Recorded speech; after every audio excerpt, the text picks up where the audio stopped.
പ്രതിഭയ്ക്ക് നേരെയുണ്ടായ അധിക്ഷേപ പരാമർശങ്ങളുടെ പശ്ചാത്തലത്തിൽ മുഖ്യമന്ത്രിയുടെയും ഇടത് സൈബർ ഇടങ്ങളുടെയും ഇരട്ടത്താപ്പിനെ വിമർശിച്ചുകൊണ്ടാണ് യൂത്ത് കോൺഗ്രസ് സംസ്ഥാന വൈസ് പ്രസിഡന്റ് അരിത ബാബുവിന്റെ ഫേസ്ബുക്ക് പോസ്റ്റ്.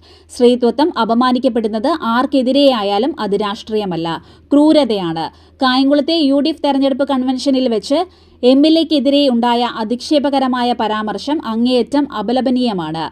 ഇത് എന്റെ വ്യക്തിപരമായ നിലപാടും എന്റെ പ്രസ്ഥാനത്തിന്റെ നിലപാടുമാണ്. ഒരിക്കലും ഉണ്ടാകാൻ പാടില്ലാത്ത പ്രസ്താവന തന്നെയാണിതെന്ന് ഞാൻ അടിവരയിട്ട് പറയുന്നുവെന്ന് എഴുതിയ പോസ്റ്റ് അവസാനിപ്പിക്കുന്നത് ഇങ്ങനെയാണ്. അന്ന് അശ്ലീല ചുവയുള്ള കമന്റുകളിലൂടെ എന്റെ സ്ത്രീത്വത്തെ പിച്ചു ചീന്തിയപ്പോൾ ഇന്ന് നിലവിളിക്കുന്നവർ എവിടെയായിരുന്നു? ആ കമന്റുകൾ ഇവിടെ സൂചിപ്പിക്കാൻ തന്നെ അറപ്പ് തോന്നുന്നവ ആയിരുന്നു എന്ന് നിങ്ങൾക്ക് ബോധ്യമുള്ളതാണല്ലോ.